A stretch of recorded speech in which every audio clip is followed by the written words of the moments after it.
I love this car. I hate this car. And now I feel guilt, remorse, and shame for the level of neglect that's happened to it. It's actually been on the channel before, and at the time it was a daily driver. It looked beautiful, it was running well, and we were dealing with a parasitic drain. So I've already taken a video on it.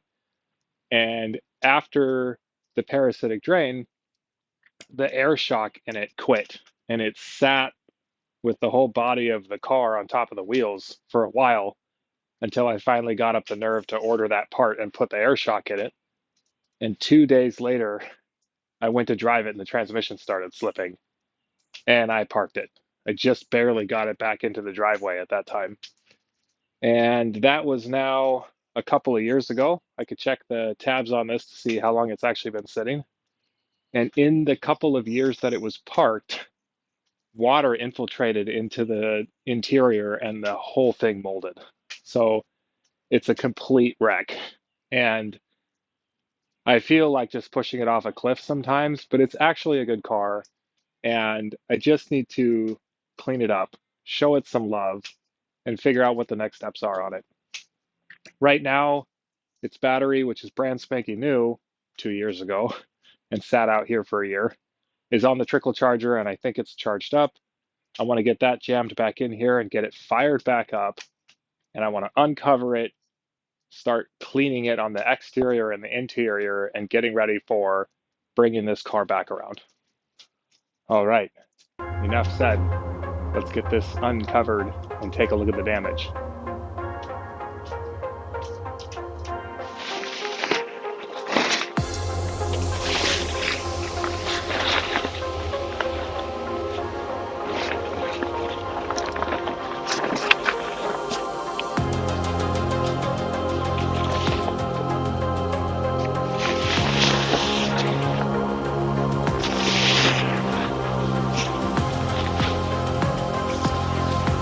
Okay, here's what we're looking at. This is where she's sat for the last couple of years. The building gave out and it started raining down on this. And there's a crack in the windshield. I think it might be on that side, which is where some of the water infiltration may have come from. You can see how low this is sitting down on the wheel right now, but it's actually still holding air compared to what was going on with it. And it was the driver's side that needed a replacement. So I think this airbag may be leaking, but leaking so slowly that after a couple of years, it's still up a little bit. The rear is much higher. It's officially growing lichen and moss. It's been sitting here long enough. 2025, December, about a year and a half. It hasn't been that long. It's amazing how quickly things go downhill if you let them sit. We're also in a wooded area, so we get really bad pine needles in during that time of year when the crack. When the pollen comes out, it blows all around and then gets attached to things. Yeah, here's that other strut that got replaced, still up a little bit. And then the worst part of it's the interior. I'm just so disheartened by letting this go so far backwards.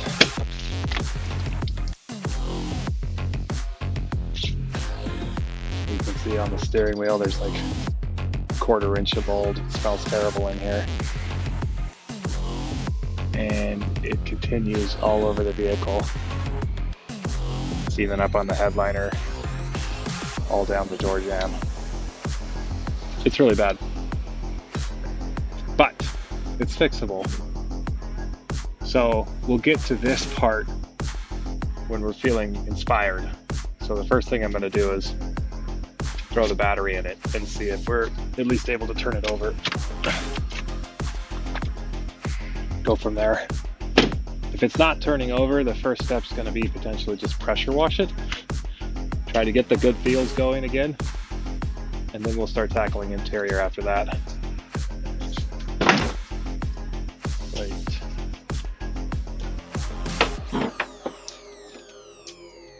Okay. Range Rovers are kind of neat. They have a pretty quick and easy way to unhinge the lifters and get this up and out of the way. I don't know if that's going to be necessary just to throw the battery in it and get it started. So I'll snag the battery and try and drop it in.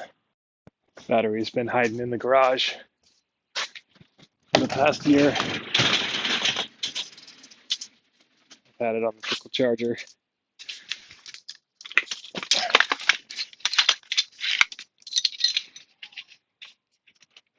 Ugh. These things don't mess around. Got the parts for holding it down. See if I can pop it into the rig.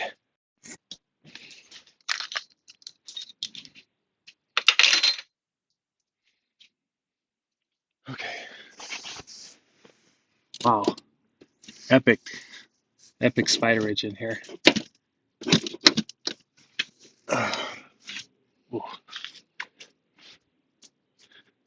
Positives on this side, grounds on this side. So this is oriented correctly.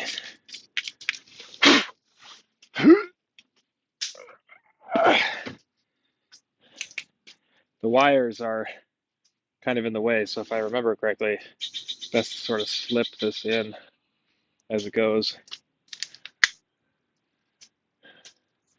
It's kind of a trade-off between pulling these out.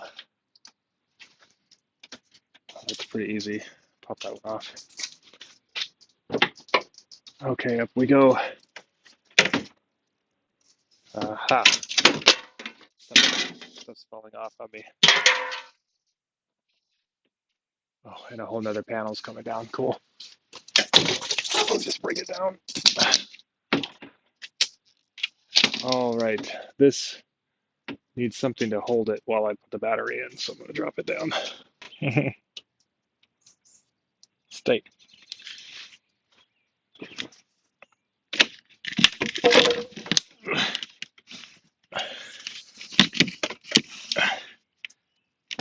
Ground wire stuck.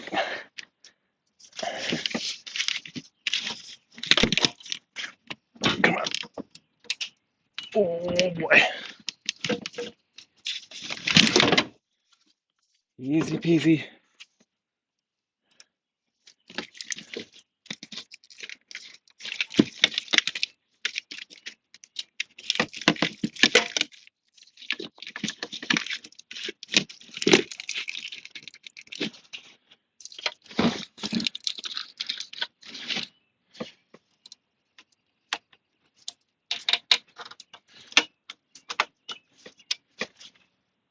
Okay, well, it's in.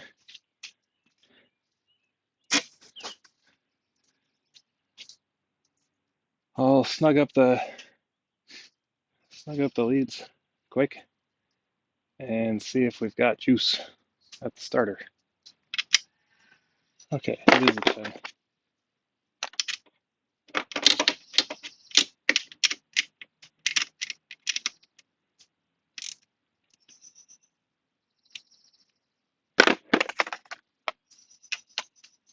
And if for whatever reason the ground is a 11.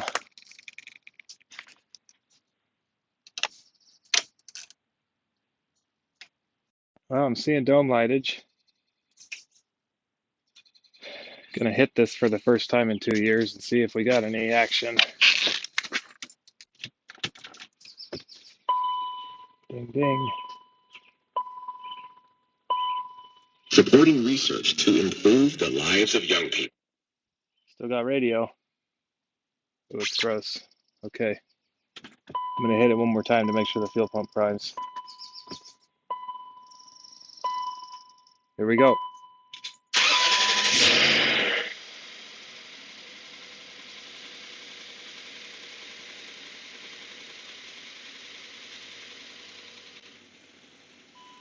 Three-quarters tank of fuel.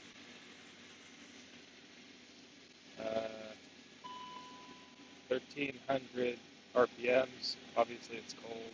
It says air suspension inactive. HTC inactive. That's all stuff that's been going on. Ooh, it smells bad in here.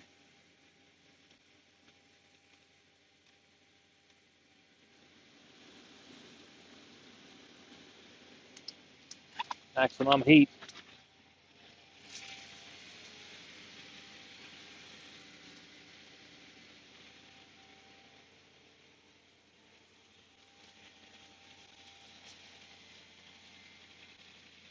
Yeah, dual exhaust. Looks pretty good. Pretty sure.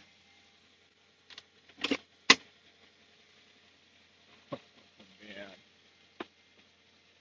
it's so bad. Poor car. So back here should be the air pump. Oh, that stuff's not airing out. I didn't realize there was going to be water and mold down in here.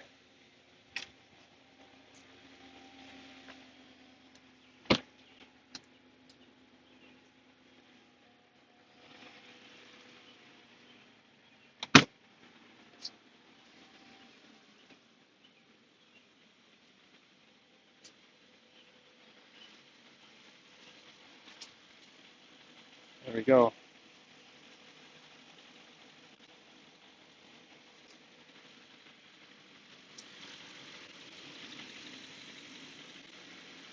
Well, I definitely feel guilty, but boy, is it kind of fun just to hear and see it running again. It fired right up. The battery's good to go. I'm glad that I put it on the trickle charger about a week back. It's a good start. I'm feeling motivated again. So I'm going to let it sit here and idle. I want to get as much heat into the interior as I can get. I'm hoping to watch this pop up once the air pump decides it's doing its thing. And the next step is to get the pressure washer fired up and get this poor rig cleaned off. Well, when this finally airs up, it's going to hit the roof. So I need to let this back down.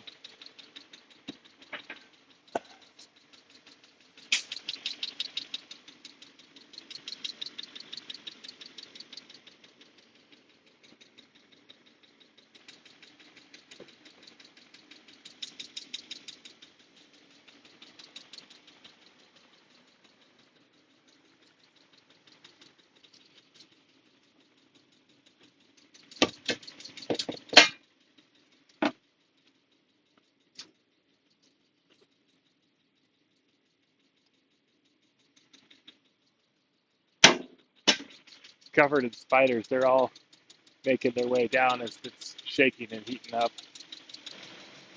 I'm going to kill it and restart it and see if that helps kick the air suspension automation on.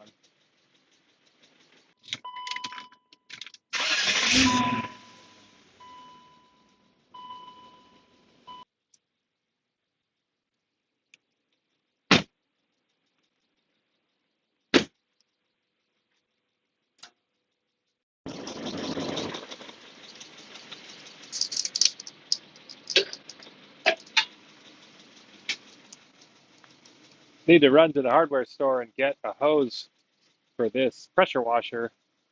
Pops has got to borrow the hose. We need an extra one. So I'm going to run and grab a new hose for the pressure washer and stuff to start wiping the mold out of the interior of the rig. And then we'll come back, we'll clean up around this, get it pressure washed off, and start hacking through the mold. Go from there.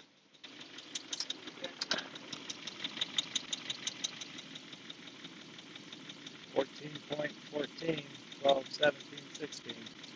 That's charging. That's good news. So at least we can fire this up and keep it charged periodically. Let's start cleaning up.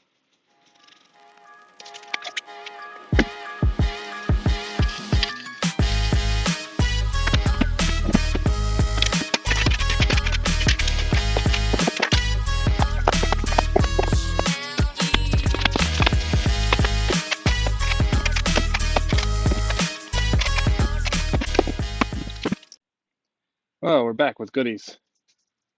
New hose for the pressure washer. Got a whole bunch of this mold control. It's got a vehicle and a boat, so it's got to be safe. But in particular, it says it's got no bleach, no ammonia, alcohol, acids, or VOCs. So this should be safe on the interior, at least for this rig. Towels, ammonia-free, streak-free, glass cleaner, disinfectant wipes, just cheater way, bunch of paper towels, bunch of refill on the mold stuff, and then vehicle and boat pressure washer concentrate. Let's see if that'll go into the reservoir on the machine. All right, let's get cleaning. Well, it should have been about a year since this was run. Looks like it's got fuel in the tank. If all's well, then this is not ethanol fuel. It's set to off. Check the oil quick. I changed the oil on this a year back. Yep, it's full. That looks good. And let's see.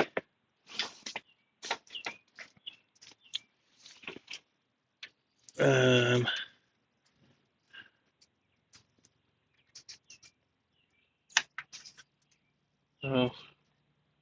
it seems like the fuel was left on. Put the choke on it. Let me hook up the hose.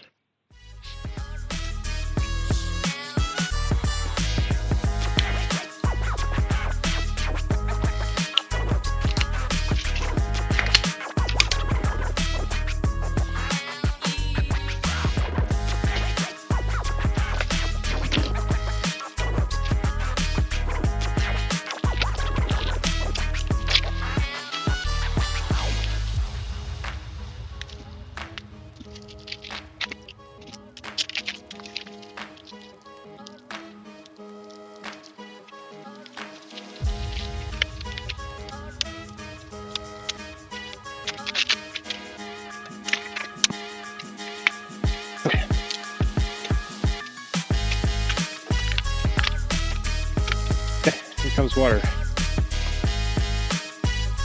Turn on water supply and purge air from system 2 minutes.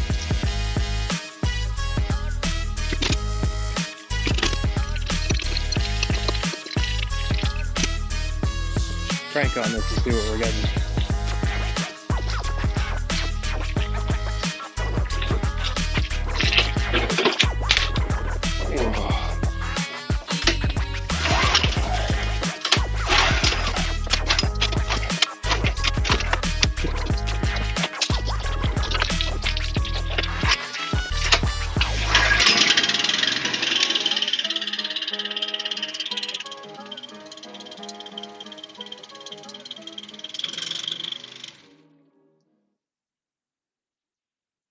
Well, that's something. Thought it was a little sticky. I'm gonna choke it and turn the throttle back down.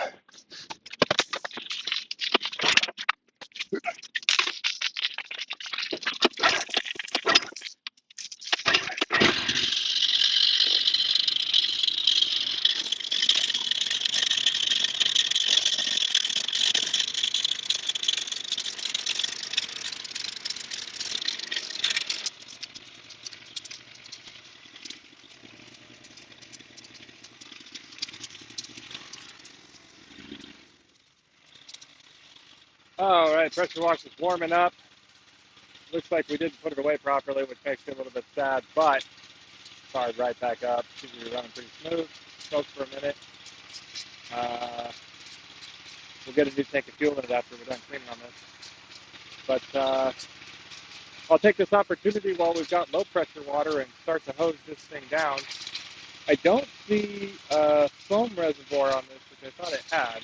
There may be a way to rig up something for doing foam, but if not, I can just use some of the concentrate with a hose and brush the car down. But I just want to get the heavy stuff off.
starting to get dark out. Time to call it quits for the evening. I feel positive. The situation with the Range Rover is not fixed, but I felt the transmission pulling this thing forward and backward a couple of times, and it's still pulling strong. It could have been when it was on a hill that it was losing the fluid, and it might just need a transmission flush. It might be leaking. I need to take a look at that. But I'm not feeling as sad about the state that I've left the vehicle in. I have a whole bunch of cleaning supplies to do the interior. I still have the other half of the exterior to finish pressure washing and scrubbing. And the interior is going to be a dog. There's a lot of mold in there. It's going to be a lot of elbow grease, but I feel like the car deserves it after being abandoned for years and left to mold. I don't even know what is letting the moisture in for sure. I'll start looking into that as I go. But for tonight, this is going to end this section on getting the Range Rover started again and beginning the cleaning process after abandoning it. And I'm looking forward to the next section where we continue the exterior cleaning and move on to the interior. Welcome back, day two. This side's dirty. We got the first half already cleaned up, but we still got algae and dirt on this side. We need to clean it off. The inside's still a trashed, moldy mess, but we will get to that.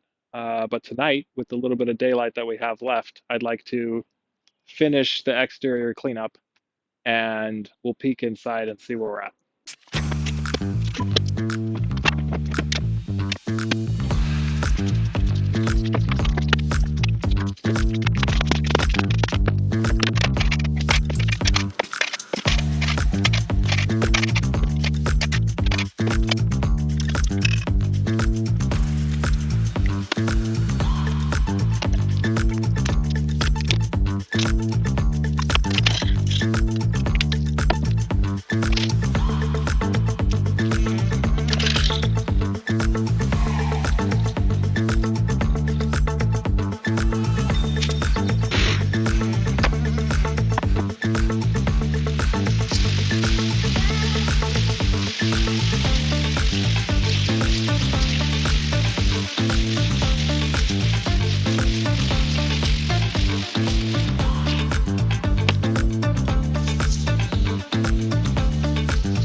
You know, one thing I've been learning is that great is the enemy of good.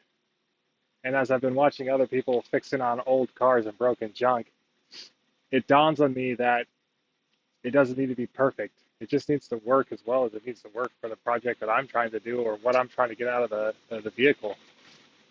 I just knocked the lens off the reverse backup light on the rig, and I feel bad about it because it was a dumb mistake, and it's glued on there. So now I got to go try to figure out how that whole glue system works to put it back. But also, when I parked this and I found out the transmission was slipping, as far as I was concerned, I'm paralyzed. I don't know what to do next because is it worth throwing more time and money into this rig? I don't know. And so I just got stuck to the point where I couldn't work on it. And then I turned around and it became dilapidated, moldy, sad, which makes it all the more difficult to get back started. But just cleaning it back off, getting it fired back up, putting the battery back in it, makes me feel good about this project and this rig again. And the lens on the backup light is meaningless if it never goes down the road again. So why solve that problem or worry about that issue? I've got bigger fish to fry on this project. If I could drive this on a regular basis again, it would be such a huge win. I'm not worried about any other mistakes. And I'd rather be out here trying and feeling good about it than worried about mistakes or things that might not come to pass. Maybe this vehicle goes down the road for cheap, but being cleaned up is still going to be good for it. So I'm still really excited. Let's take a walk around and just have a look at what it looks like pressure washed and quick cleaned off. And it's building up my excitement to do the hard part, which is to wipe all the mold out of the interior on it. Well, here we go. We're catching this at golden hour, which is great.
Look from the captain's chair. Still pretty gross. Although one thing I'm starting to find is this mold was a sticky, icky, gooey mess is now becoming a powder, and that's because I've been running the heat in here. And I did this insane thing and put a radiant heater in here too to produce a lot of heat. The cord comes in through the window and also vents out this one window here. But I'm remembering I was trying to figure out why the air suspension wasn't coming back up, and it dawned on me when I was having this issue before and I put the new strut in it, I bought this specific specialized tool that can reset Range Rover air suspension error codes. And I think that's what causes the pump to kick back on and do its thing. So if it's quick, I'm going to pull this special iCarSoft multi-system car diagnostic tool, LRB30, and its little cable back out. It's just got a regular OBD2 connector and a serial connector for the unit, and see if we can reset the code and get this to lift up. OBD2 connector is here. It's kind of hard to see without a light, but there it is. Okay, that's connected.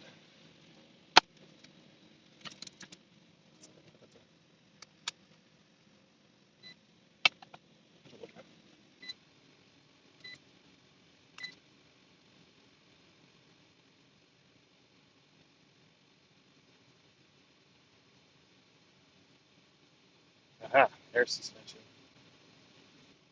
Quick race.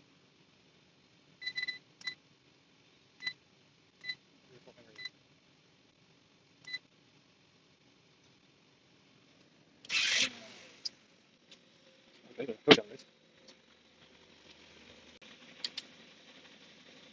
Oh, it's going up.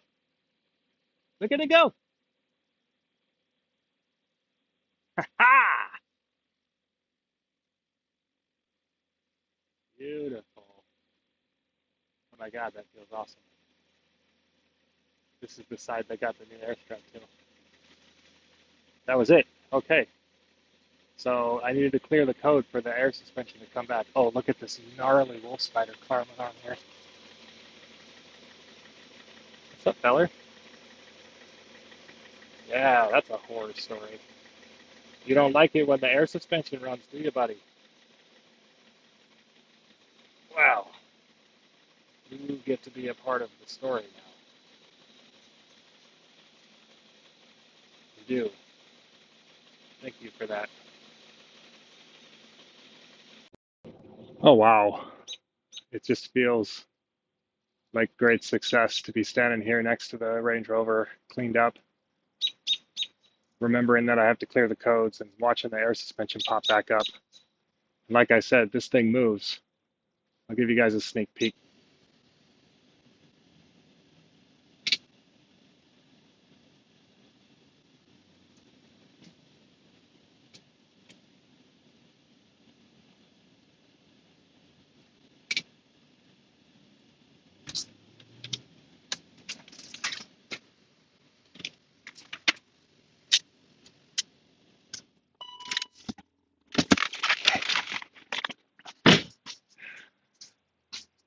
Well, that's going to do it for part one of this episode of the Range Rover Revival. This is my 2004 Range Rover HSE. Jenny and I bought this together. We were really excited. We daily drove it all over the north side of Washington, and now we're down on the south side. It's had lots of issues. We had it in the shop a couple times, spent a lot of money on it. We had the parasitic drain, then we had the strut go bad. Now we've got this transmission slipping issue, but it's clean. I'm going to finish the interior on it. We're going to get this rig back on the road, even if we got to rebuild a transmission or buy another one. It's staying in the fleet. You'll see a part two coming out. Thanks for watching. We'll see you again. Have a good night.